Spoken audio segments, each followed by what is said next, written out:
This conference will now be recorded.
Okay, good morning everyone. So let's get started with the core topic which we have stopped. Yeah. So I'm starting my Ubuntu mission. So we have seen the installation process of the Docker engine, okay, which also called as Docker. Okay.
Now this is my Docker mission where which I have already installed on Ubuntu.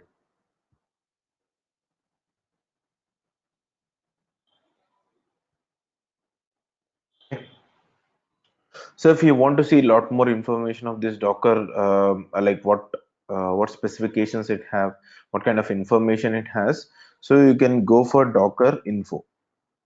Okay. So Docker info will give you a lot more information, not only related to the version of the Docker. It will tell you like how many containers you have created till now on this machine, how many are in that containers, how many they are running state, how many are paused, and how many are stop state. Okay. So how many images you have downloaded till now. Okay, what is the server version? What is it? 18.06, which is already displayed here. Okay, then storage driver. So storage driver in the sense If you want to store some data in the like disk or block, whatever it is, we need to have a file system, right? So in order to write a data into the hard disk, first file system need to be written properly. Like if you take Windows, it is NTFS. If you take a pen drive, you'll be using VFAT or whatever it is. Okay, so we'll be using certain file system for each and every device, block device, or whatever it is. Okay, so similar to that, for Docker, in order to write a data into the container or whatever it is, it will follow certain rules. That rules will come from storage drivers. So here we are using by default overlay 2. So we have so many things, overlay 2. Okay, we have BTRFS. So there are other things also. By default, this version is providing overlay 2. If you want, you can change it. In backend of this particular overlay 2, it is using a Linux file system called EXTFS file system, external file system. Background, the main Linux file system will be used. That is nothing but EXTFS. Okay, so logging driver, okay, C group driver, C groups. I'll tell you what is that. Okay, plugins, SWAM inactive. Okay, runtimes, and then we have init binary, and then we have init version. There are so many things. Kernel version. Kernel version is nothing but my Linux operating system kernel version. You can see here. Okay, so this is what I have. And operating system, okay, you can see this lsb underscore release hyphen v. So this is my operating system, okay, Ubuntu 16.0401 LTS version, okay, OS type Linux, okay, and then we have architecture like 64-bit operating system. CPUs I have only one as of now, CPU cores. Total memory it's like 1.954. If you look at this, I have totally 2 GB, which is nothing but 1.954. Okay, name is nothing but the host name of my server. Okay, and then Docker root directory, in the sense your entire Docker related information will be stored in varlib Docker. So if you look at this varlib Docker directory, you can see a lot more other directories which are available. Images will be stored in image directory. Containers will be stored in container directory. Container daemons will be stored in this particular directory. Okay, and overlay to drivers, plugins, runtime, swam, and then we have temp directory, trust, and volumes. Okay, so other directories you will understand when we come across that particular topic. As of now, we need to remember only few things which we want. Okay, but the ultimate goal is like entire Docker related information or Docker home directory is nothing but var lib Docker. Some people will call as Docker home directory, or some people will call as like directory related information where it is located. Then you need to say var lib Docker. That's it. Okay. So these are the things which will be displayed by your Docker info. At a time, if you want to see the entire information of your Docker, do for main parameters of your Docker, then you need to go for Docker info. Okay. Enough. So let us see the a bit architecture of your Docker. Cannot hear me. Hello. Can hear you. Okay. So now, okay. Now let us look into the architecture right now. Let me show you this. I don't. Okay.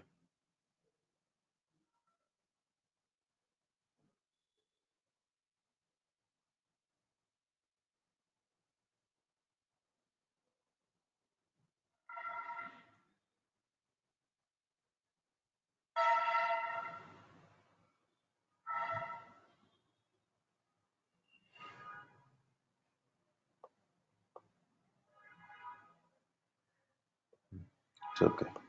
Enough.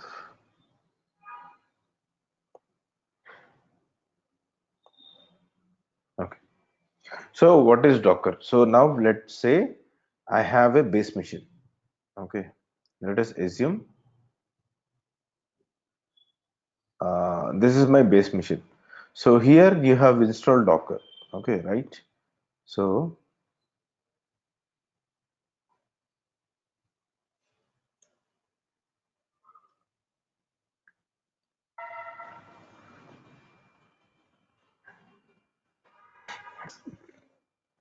okay. So here you have installed Docker, right? So this is my base machine, and here you have installed Docker.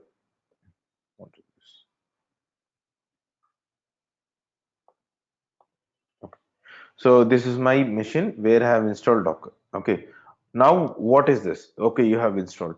So how will you create a container? So container will be created on top of this. Okay. Just a second. Yeah. Now you are creating a containers here. Let us assume this.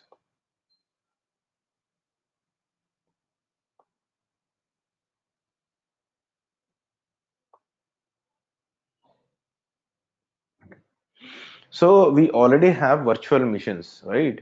Previously, before this Docker came into picture, we used to have virtual machines which are created on a physical server.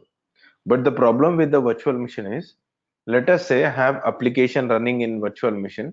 So that application will take a fixed amount of memory. When you allocate some memory, whether you use or you don't use, it will allocate that amount of memory to your virtual machine. Okay. If it is not using, then unnecessarily you have allocated some RAM to the let us say one virtual machine. Other virtual machine need that particular RAM, which is not sufficient. They want more RAM. Okay, here it is overused, and here it is not even used. Okay, so this kind of conflicts will be created when you have virtual machines. Okay, so that is one thing we have, one drawback we have. And other thing is, like, in order to spin up a VM, at least it will take some amount of time to create it. Okay, it's not so easy to create, so it will take certain amount of time in order to create your virtual machines. Okay, and in order to run a single application, we need to have lot more other services which will be running in the background, which is not even useful for your application. Okay, let us say when you install your operating system, obviously it will have some kernel package. Okay, that kernel package requires some services running in the background. Okay, so you cannot stop those. If you stop those, your kernel doesn't work properly. If your kernel doesn't work properly, your operating system is like stopped. You cannot access your operating system. So these are like interlinked. You cannot do anything with though they are running in the background. So if for unnecessarily when your services are running in the background which are not useful for your application, obviously they are using certain amount of resources on your operating system, right? Like CPU, RAM, hard disk, and then memory, whatever it is. So they are using unnecessarily by your operating system, your base machine. So in order to overcome this also we are using Docker. So these are more other things which we have in a difference between virtual machine and why we are using a Docker. Okay, so these are the things which we have. Just a second.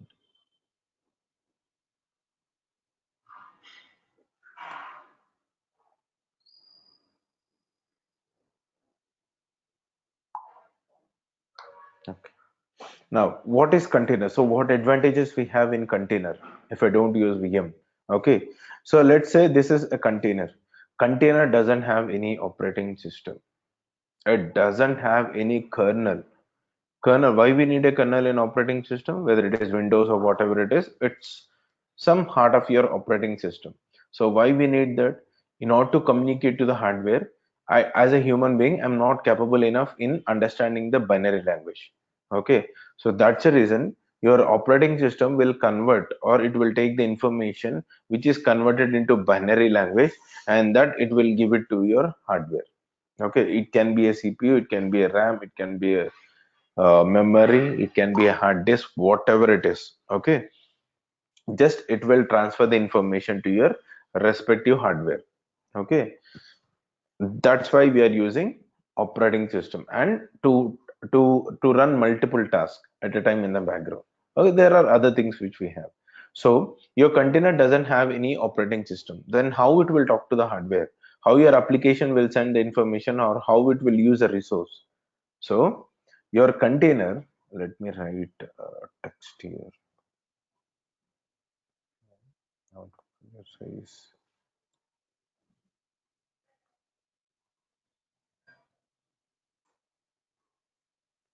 I don't know how to do this actually. Let's assume, okay, this is a container.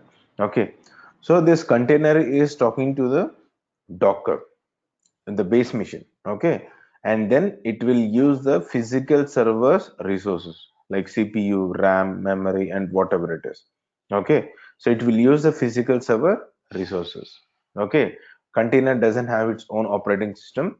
It will talk to the Docker, and Docker will allocate some resource. It fix them, like not fixed actually. It will allocate some amount of resource to the container, whatever it is required. Then if now the container requires more resource, like let us say I want to have 4 GB of RAM. Initially it is only 2 GB. Now my Docker has to use 4 GB of RAM. Then immediately your Docker will see if there is free amount of RAM in the base machine or not. If it is available, it will give it to your container, whichever it is requested. Okay, so that is dynamic. Okay, and if it is not required, it will decrease. Simple. Okay, it will increase and decrease according to the requirement. Okay, so that is how it works. So how much amount of RAM should be there for your container? Everything, this particular things will be taken care by your C groups. C groups is nothing but control groups.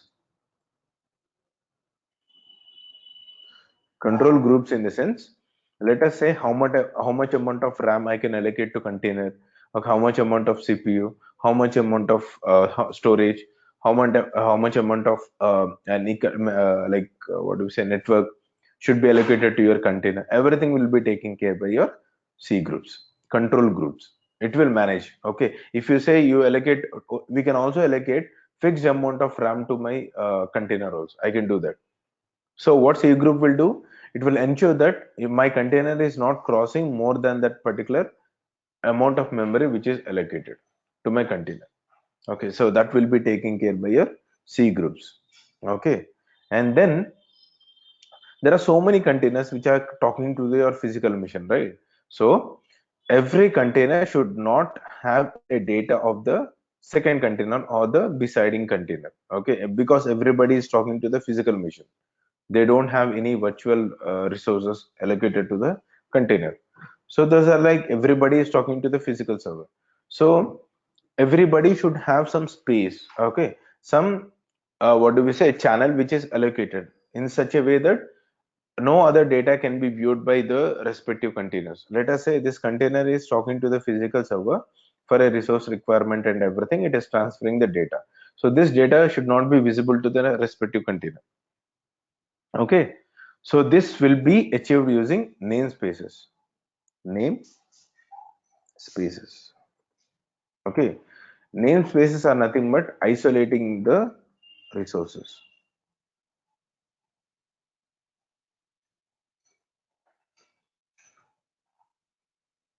Resources like CPU, okay, RAM, okay, which is called as, there are 7 namespaces in the Linux operating system. Okay, so the 7 namespaces are nothing but, we have so many other things. Just I will write down few.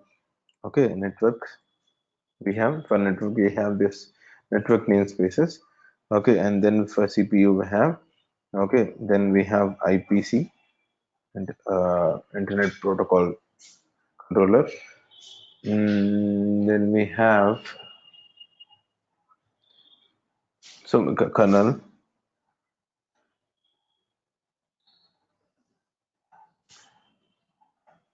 Okay, so we have different types of namespaces. Okay, everybody has its own capability. Network in the sense, it will take care only of networks.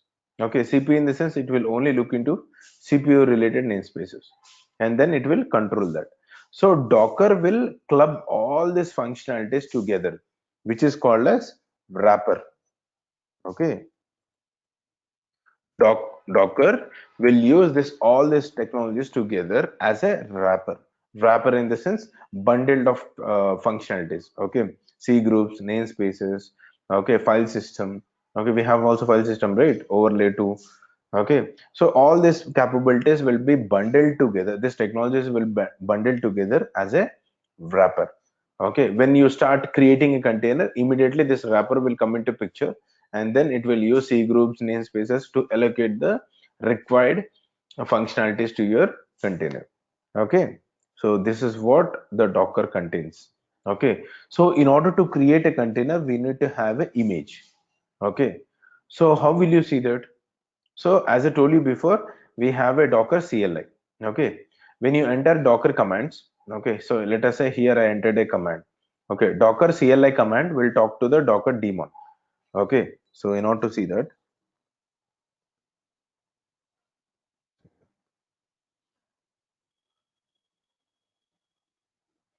so here we can see that Docker service is running in the background. Okay, so this is your Docker service which is running in the background.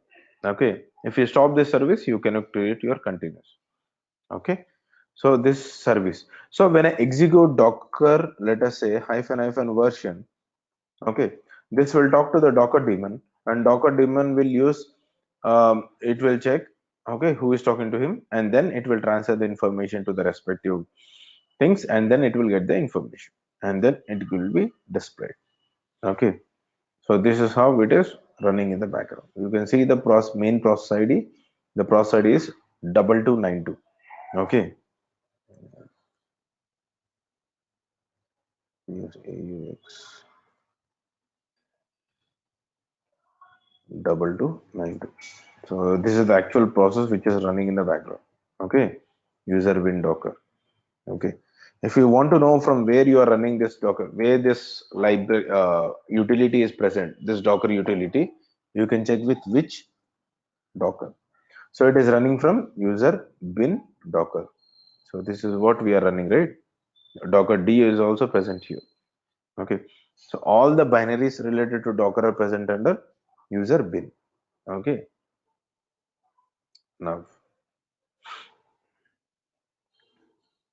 so let's get started. So your Docker CLI, the command will talk to the Docker daemon, and daemon will pass information to the, like, it will use certain information in order to create a resource. Okay. Any questions? If my host is Windows and containers are Ubuntu, notice how the host kernel will be used. See, you cannot run containers on a cross-platform. Okay, it's platform dependent. Linux containers can be run only on Linux. Okay, Linux operating physical server, Linux physical server. Okay, Windows containers cannot be created on Linux operating system. Okay, so this is my Linux operating system, right? My base machine. Okay, I cannot create a Windows container. It is not possible. It is not supported.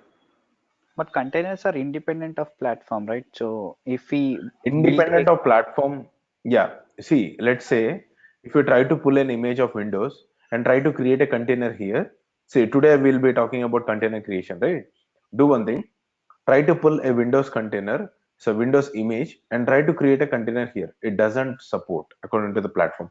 Platform independent in the sense Docker can be installed on Linux, Windows, Mac OS. Okay, Docker package is not specific to one operating system. That is what they are trying to say. Docker containers is different and Docker is different. Sudhams, Yeah.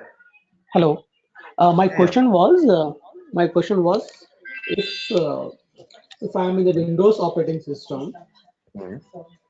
can I run a container um, which is a Ubuntu and Mhm. another container which is a CentOS? So my Mhm. host OS is Windows only. Host OS is Windows. For I, that, I just there is a new functionality called hyphen platform. You need to specify a parameter called hyphen platform Linux. Okay, okay. that depends upon the physical Windows server you are using. Some Windows server don't support this kind of functionality. Okay, because if you Uh, see Now Windows 10 is supporting Ubuntu kind of functionality, right? You can have a terminal of Windows and then you can use as a Windows operating system. Do you know that? No. No, right?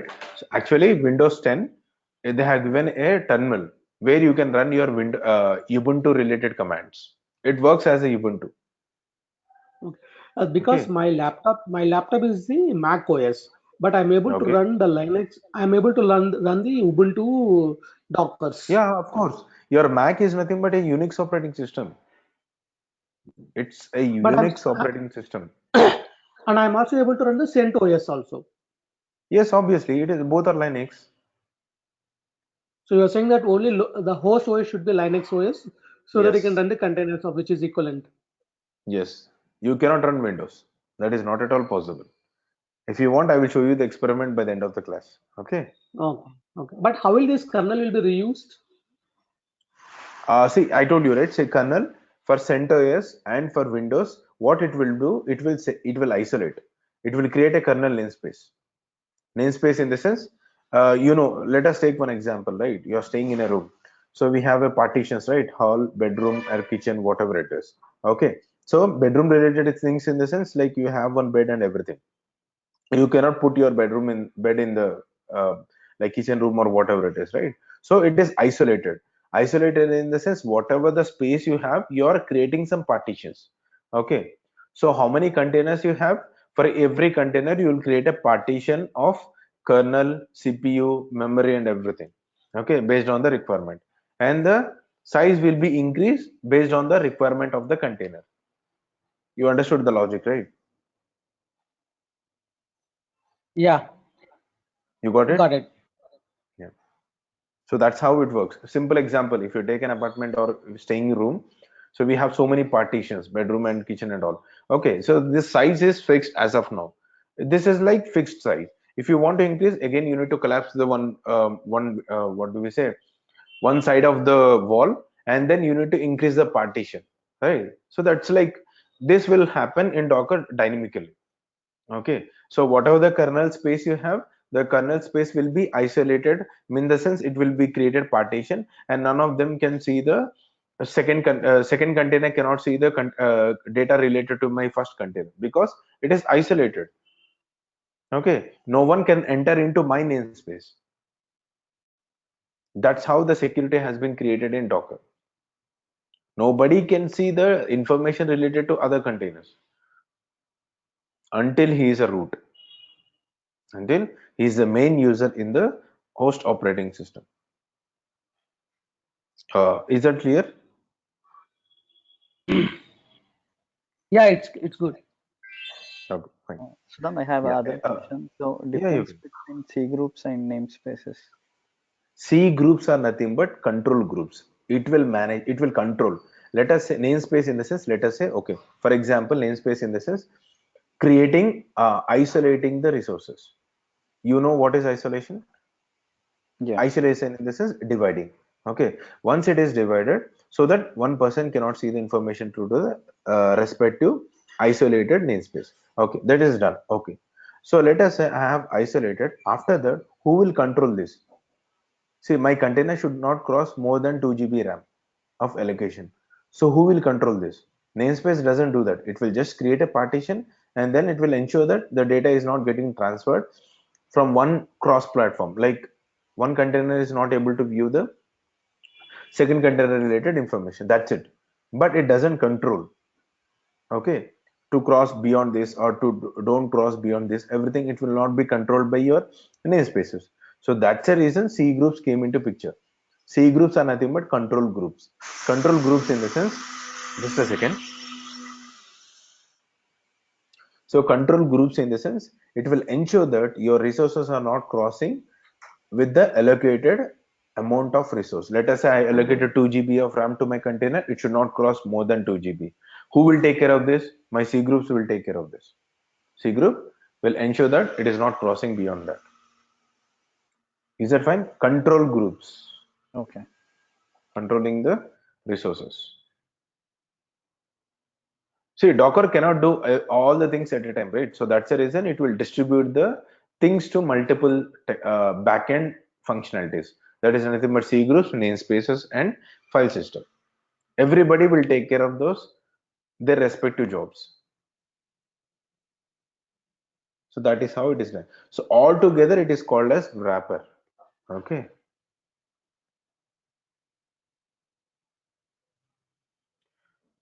I hope this is clear. Any other questions?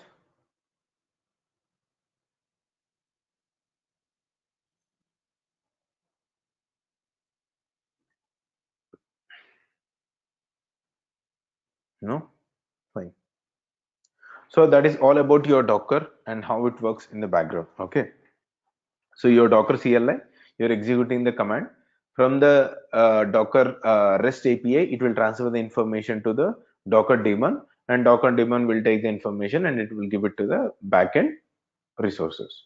Okay, like wrapper or whatever it is. Okay. So now let's try to pull the images. Okay, how will you pull images? Where the images have been stored? By default, all the images are stored in Docker Hub.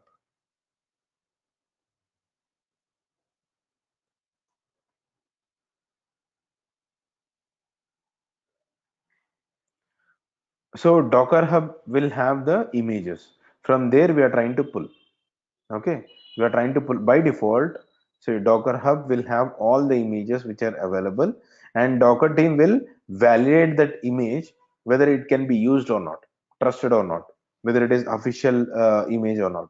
So that you can search from the CLI also. Okay, so how will you search whether this image is available in the Docker Hub or not? Let us see. I want to search for Ubuntu image with 16.0, or let us say I want to search for CentOS 7 image. Okay, then what I will do? Docker search. Okay, CentOS colon 7. Let us 7 in the sense, I will show you what is 7. CentOS is the image name. Okay, colon 7 in the sense it is a tag. Tag in the sense you are trying to say, do you want to download a specific tag image? Okay, so here we can see. Let me minimize this.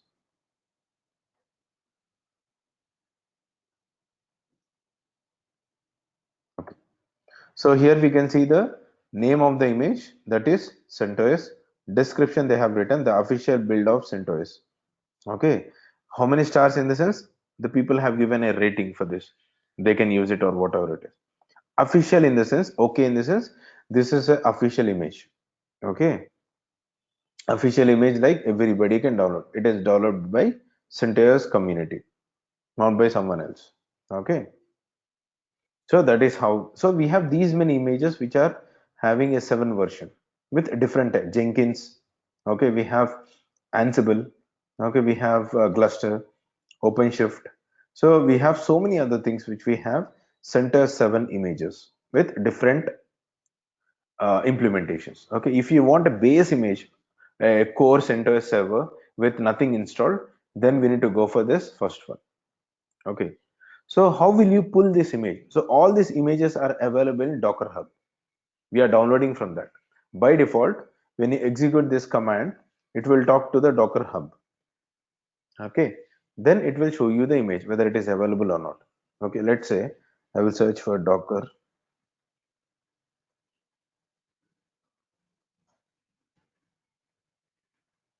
I have my own images. See, this images is mine. It is not official, right? Okay, I have not written any description in this. Okay, let's say like so many people are named with some particular name, Teja or some whatever it is. Okay, let's say like So do we have to search with the username of the Docker Hub account? yes, of course. See here we Okay. have visual path, right? These are the images which we have. Docker demo or something, whatever it is. Okay, we have some account. Okay, if let us do one thing, if you want, you can create your Docker Hub account. Let us say if you want to create an account,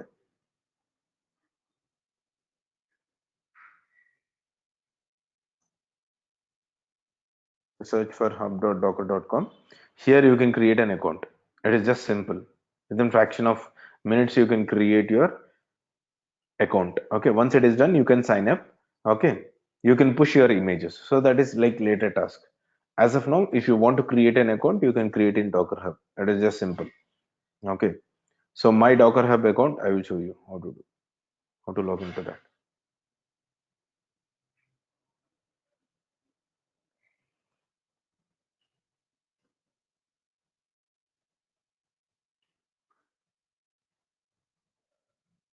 So this is my account, which I have this image. Okay, there are two pools. Okay, if I want to have another image, I will create a repository. Okay, so that is how it is present. If you want to see the details of this image, just click on details. Okay, so I have not written any description. If I would have written, it would have displayed over there, short description. Okay, so this is all about your images. Okay, as of now we are pulling the images from the official Docker Hub repository. Okay, so let's say how to download that images to your local machine. First of all, in order to create a container, we need to download the image to your local machine. Local machine in the sense where the Docker got installed. Okay, so how will you do that? So Docker execute a command.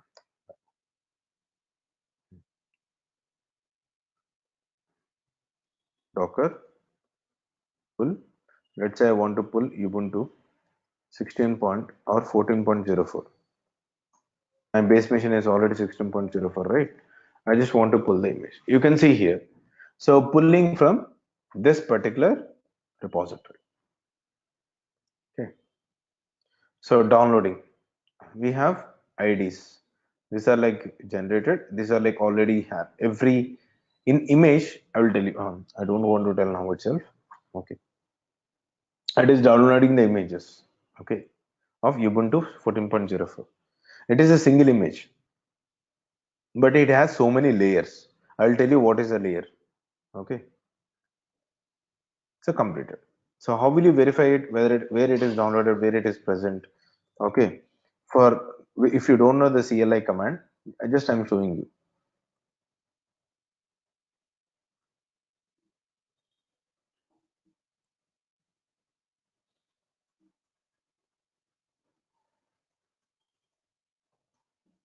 So this is the image we have.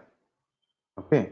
So if you want to do, if you want to see from CLI, Docker images. Okay. This will show you a short image ID. Is this matching to this? Till here? Okay. So physically it is located here, but if you want to see from CLI, the command, not you see by looking at this, you cannot tell what is this image. Is it Ubuntu 14.04 or Ubuntu 16.04? What is it? You cannot tell, right? So that's the reason we are using a command. So command will extract the details of this particular image from the backend. So the repository is Ubuntu. My tag is 14.04 image ID. Either you can use the name or ID created when it is created 12 days ago. Okay, size is 188 MB. The size of image will be 2222 less. Okay, what is ISO? ISO will have like 4 GB, 4.5 GB, whatever it is, because it will have so many packages bundled in that particular ISO, and that will get installed on your physical server. And the operating system, once it is done, that service will be running in the background. But in containers and images, it will have only the minimum required libraries and binaries in order to run your application. Then what containers will have, images will have, if it is not having a kernel or operating system, it will have only libraries and binaries of that particular operating system in order to run your application. Okay.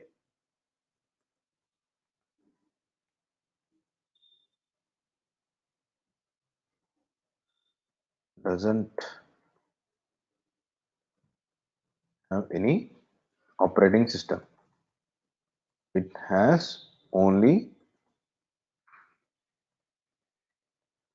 libraries and binaries, or we can write file system of the operating system to run your application. Okay, so this is how it has. It doesn't have any operating system. It has only a file system of the operating system. Operating system in the sense whichever image you are trying to download. If you are trying to download Ubuntu, it will have only Ubuntu related file system. If you are trying to download CentOS file system is different, right? It have yum commands and all. There are so many other binaries. Okay, what is a file system? This one, which is represented using forward slash. Okay, this is the file system, right? This is my physical machine, and my physical machine has these many files, directories, which is entirely called as file system. Bin, boot, dev, etc, home, and all. Similar directories will be downloaded from the for the image. Okay, so how will you see the image? Docker images. If you want to print only IDs, then -q. Okay, it will print only IDs, Docker images. Let's say, as I told you before, Docker image is nothing but a group of layers. Okay, if you want to see the layers of that particular image, okay, then we have a command called Docker history in the ID of the image, or you can give the name. Okay, these are the layers we have. How many layers? 1, 2, 3, 4, 5, 6 layers. Okay, 6 layers. These layers are nothing but read-only layers. You cannot modify these layers. We are using this image to create a container. So obviously you cannot change these particular layers, or you cannot change the data. Okay, so these are called as read-only layers. When you create a container, there will be a layer which will be created on top of it. Okay, just a second, I'll show you that.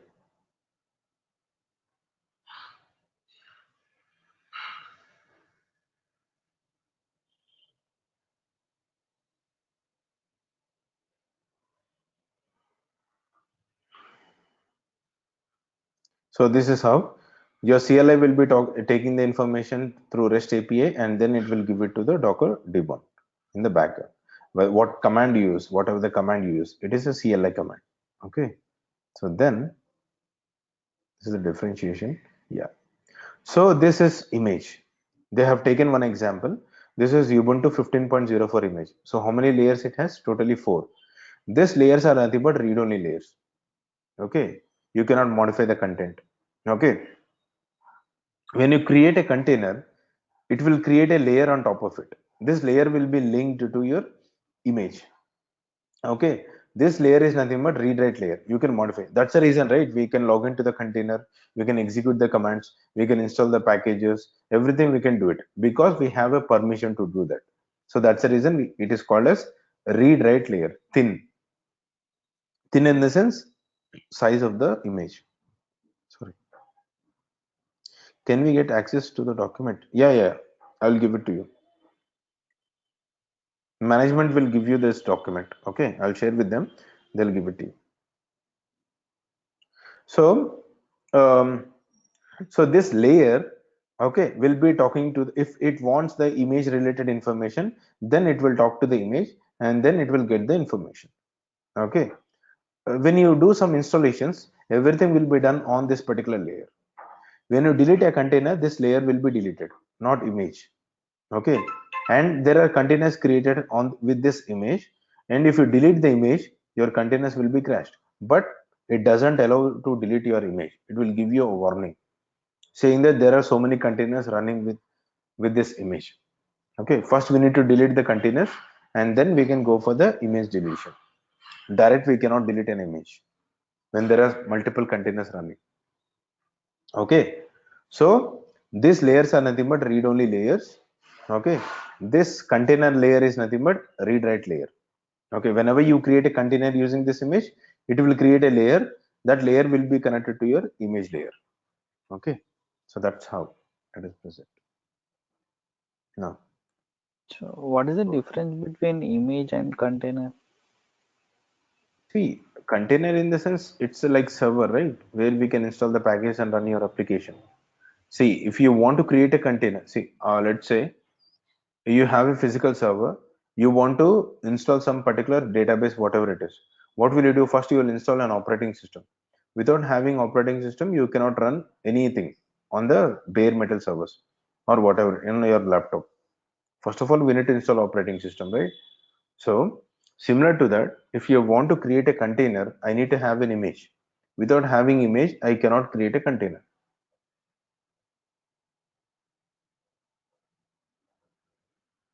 You can Okay. correlate that. You got it So if right. we, yeah, if we have already a VM, right? So we have like the Ubuntu VM. Hmm. So why do we have to again install like the Docker image of Ubuntu, we don't have it is not an IS4. See, if let us say, can I use this Ubuntu operating system to install another operating system? Let's say I have two virtual machines, I gave it to you, and one virtual machine you have installed operating system. So will you install the same operating system with this machine of VM only? Can you install other servers with operating system? No. It has certain things which we need to have to be installed.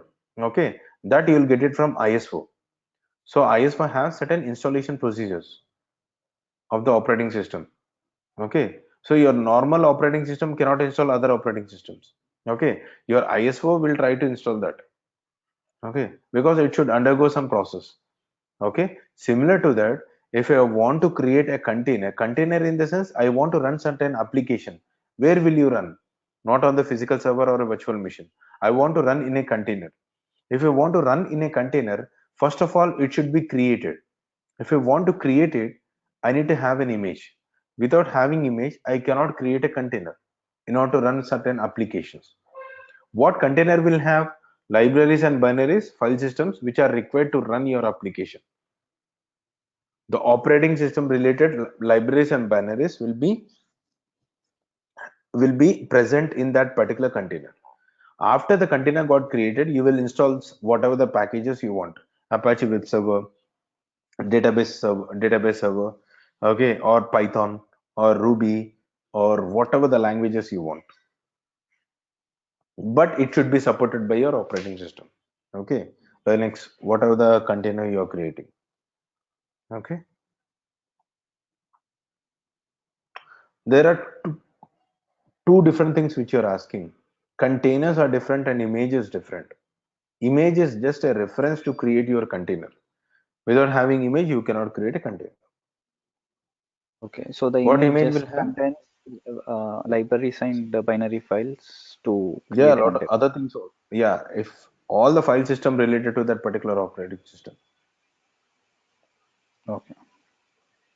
Okay, as of now, remember this. So image has the file system related to that particular operating system. Operating system in the sense which are, uh, let us say Ubuntu image, in the sense it will have only Ubuntu related libraries and binaries and the file system. Okay, if you say CentOS file system, CentOS image, in the sense CentOS related file system will be present in that particular image. Okay, if you create a container using that, it will have only that particular file system. Ubuntu doesn't have CentOS related file system, right? Because Ubuntu has yum command, but CentOS have yum command. Ubuntu has aptf and get command. So both are different binaries. Okay, so that is how it is different.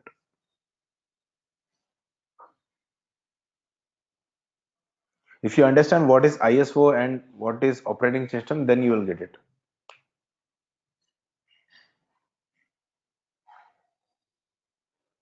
I hope I answered it. If not, you can get to me. Can you run two images in one container? No, it is not. See how you can use two operating systems in a single VM.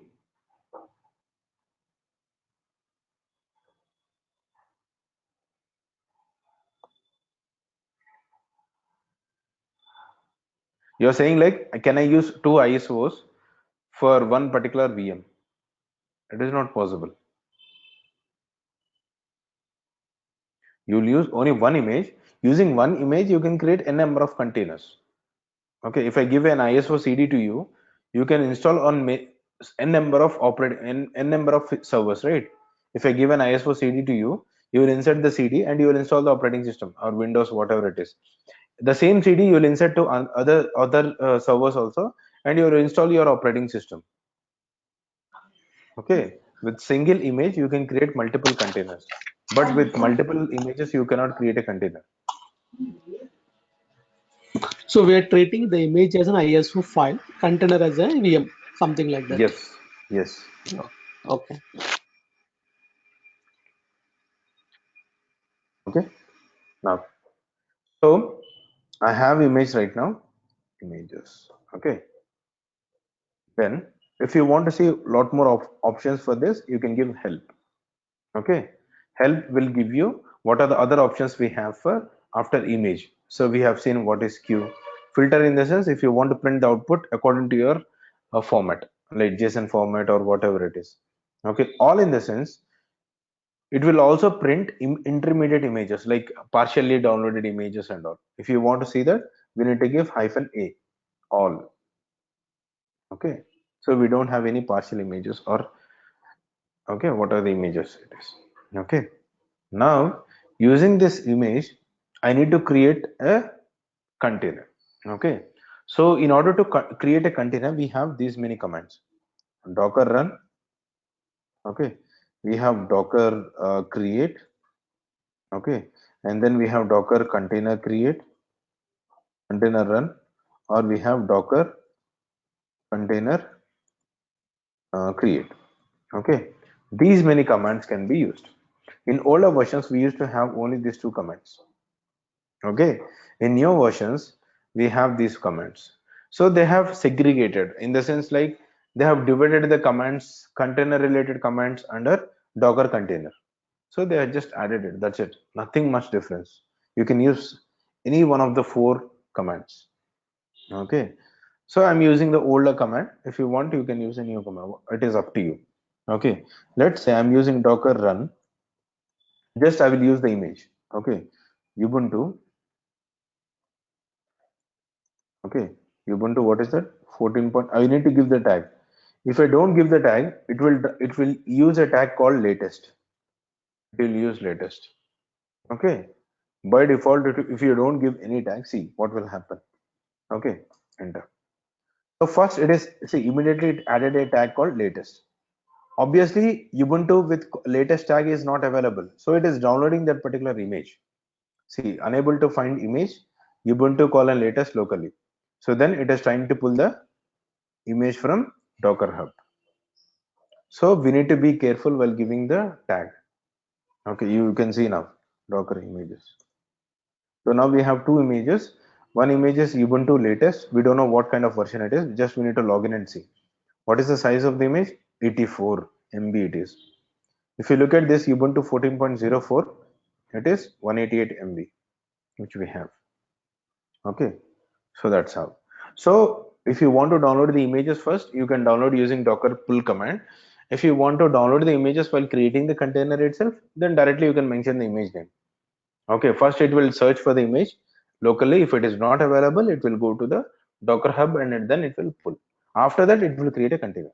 So now we can see the container got created. Let's see ps command. It is not running in the background. So docker ps will show you only the running containers. If you want to see all the containers, then we need to give -a. You can see container got created, but it is status is exited. Means like it is terminated. Okay. So if you want to start it, docker start, give the container name or ID.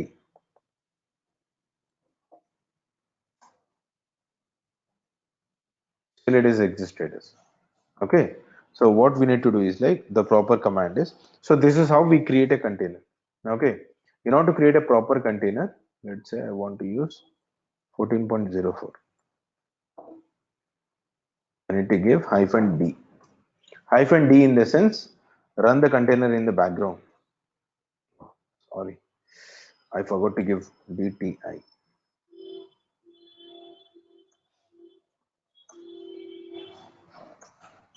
Okay, what is DTI? D in the sense create the container and throw this particular container in the background in the running state. Okay, don't log into the container immediately. Okay, If I don't give this hyphen D and if I give only hyphen TI, it will create a container and then you will directly enter into the container. If you let us see that. See, you logged into the container. This is container related file system. Okay, bin, boot, dev, etc, home, lib64, media, mnt and all. Okay, this is container. We are logged into the container. You can see the host name. You can see the IP address. What is the IP address? It is 172.17.0.3. So this is your, I will tell you how you got this particular IP address. Okay, but this is a container. If you don't give hyphen D, if you give only TI, it will log into the container immediately. Okay, based on the command we have. So bin bash, in the sense, you will get a bash terminal immediately. That will be the first command which will be executed when you create a container. Okay. Okay, if I give D, it will. So how to exit from this container? We need to hold control button P and Q. Control PQ command will exit from the container in the running state. Okay, if you directly give exit command, it will stop your container. So docker ps. You can see we have these containers running in the background. Okay, so this is how it is created. Now, did you understood how to create a container?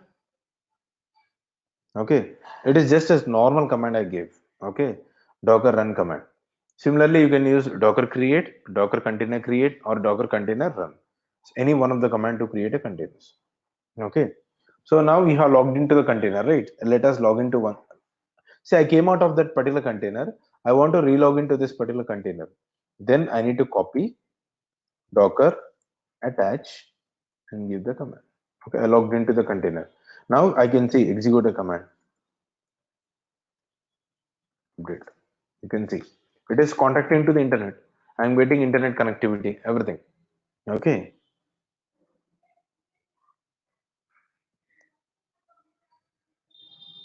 Okay. And I So can to install the package. log into the container, it is docker attach. Docker attach, and we have another command also. As of now, remember this docker attach command. Docker attach and the ID. Okay. ID, or you can give a name of the container. So to Okay. create, just like we can use docker run. Yeah, docker run. Docker run. You need to give hyphen DTI option, hyphen D space hyphen TI, or we can give hyphen D TI with the combination. Okay. D is nothing but run the daemon in the background, in the sense container daemon. T in the sense terminal, TTY. I in the sense interactive mode. Okay, interactive mode in the sense you will get an you can type the commands and you can install the packages. Okay, that's how it is created, and then I can install the packages also. Let's say like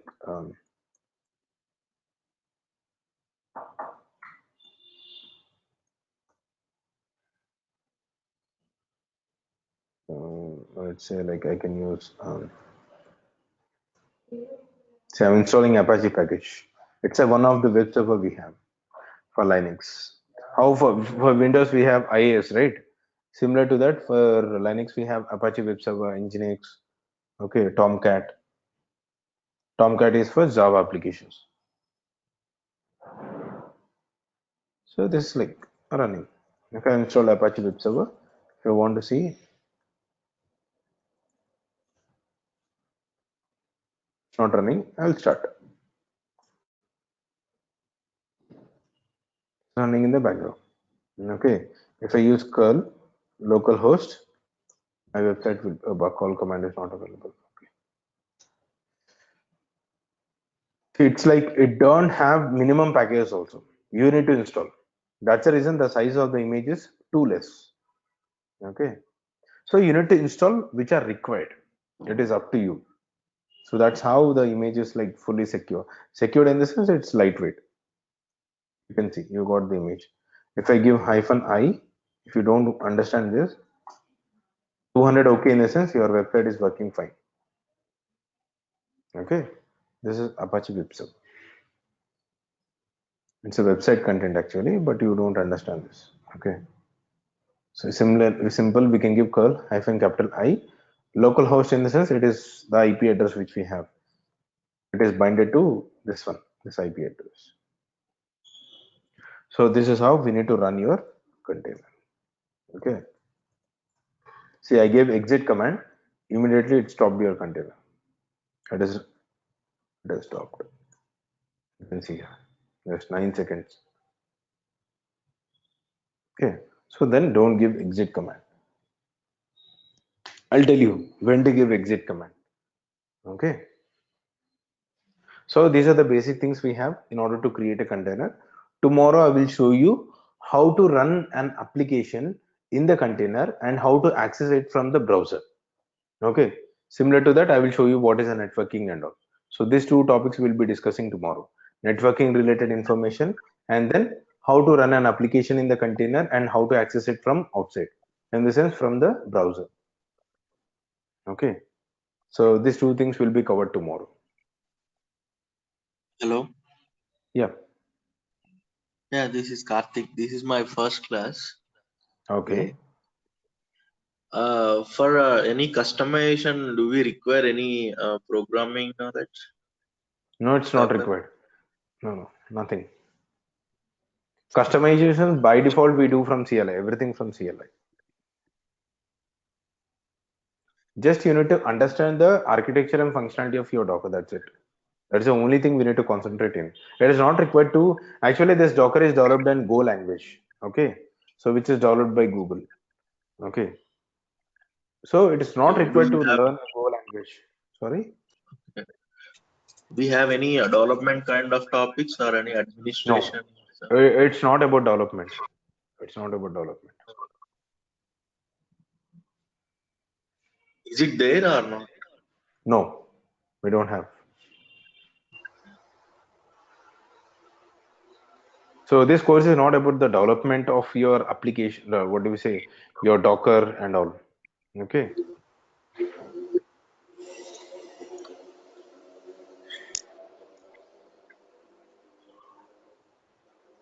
Any other questions? And how can we automate the tagging? Like if in a project like we have multiple images. See, just we need to specify the tag. There is no other option for us, right? Definitely, we need to specify the tag. If you don't specify the tag, it will search for the latest. It will add a tag called latest, and then it will try to pull the image.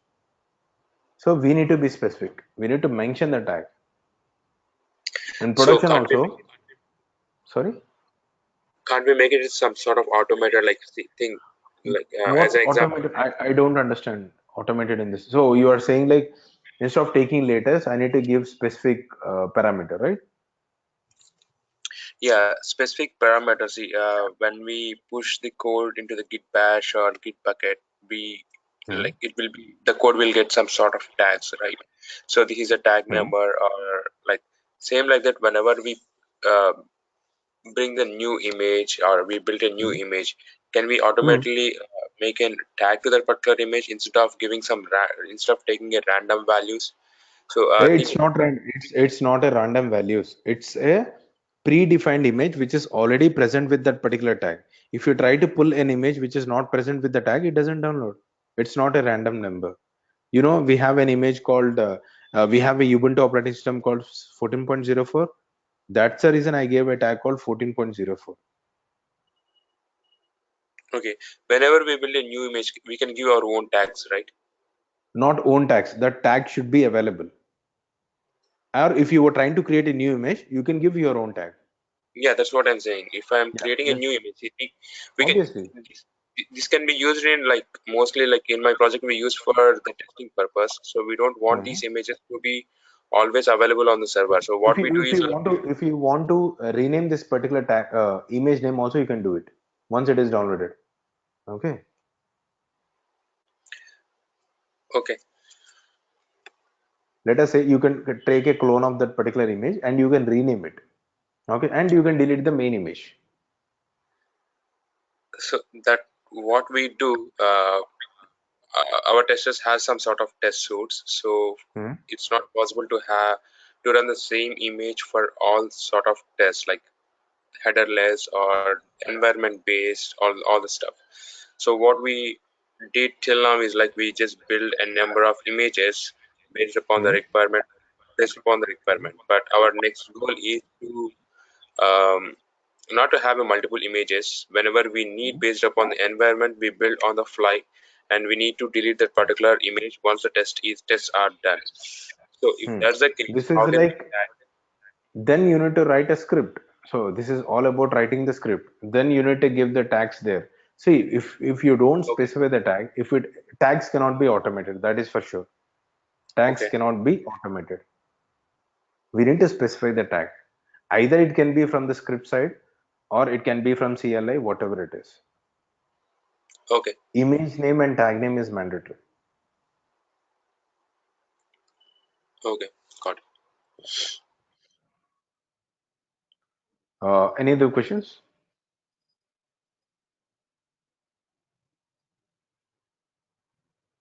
So once like the container is created and like we customize it, right? So like we install Hmm. all the services what we needed. Yeah. So do we again like can we Yes. We can create an create an image image? using that container. Yes, we can do it. Okay, are we so We like can convert your container into image. That is one thing we have. And we can build our own image from Dockerfile. There are two methods. If you want to create some customized images, one method is like you can directly convert your Docker image into container, sorry, Docker file into image, or you can convert your container into image. Okay. okay, So are that we going? everybody can use the same image. So if, let us say you're a developer, right? So developer, you have built everything whatever it is required for the development. Okay, so you have done the setup in the container. So that container you will convert into image. So let us say there are 10 people new joinees in your team. Everybody wants the same container, they are not able to do it. Then what will you do? You will give that image, so everybody will create a container. Obviously whatever it is present in your container will be present in their system with the same functionalities. Okay,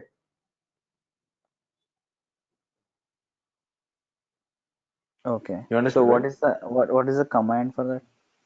I'll tell you. See, that is like we have not even entered into that. That's the Okay, reason. I just okay, told you theoretically that yes, it is possible, and these are the methods we have. okay, okay, sure, no worries. Any other queries or the topic that you don't understand or you're not able to get it? Just tell me so that I can repeat the topic. Don't come at the end of the course and tell me that you have not understood this. It's better we clarify here itself so that you can understand the next sessions. That would be like clear. Okay. I hope I answered all the questions. So let us meet tomorrow with the new topics called how the networking works in Docker and how we can what do you say, run an application in the container and then access from outside. Okay. So what we Oh, can do it. hello. Yeah, yeah. Hello. Do we need any networking knowledge? No, no, no.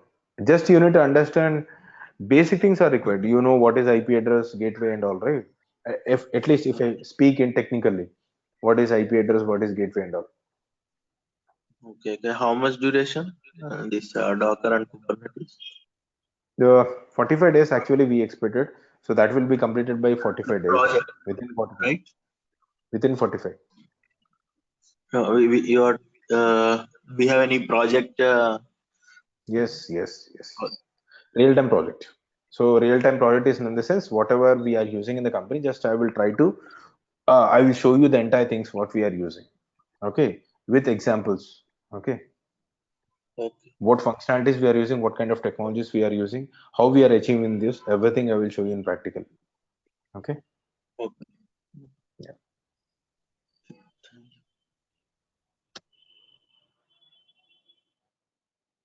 But we need to understand the concept. Nowadays in interview they are not asking fixed questions. Okay, so they are asking the scenarios.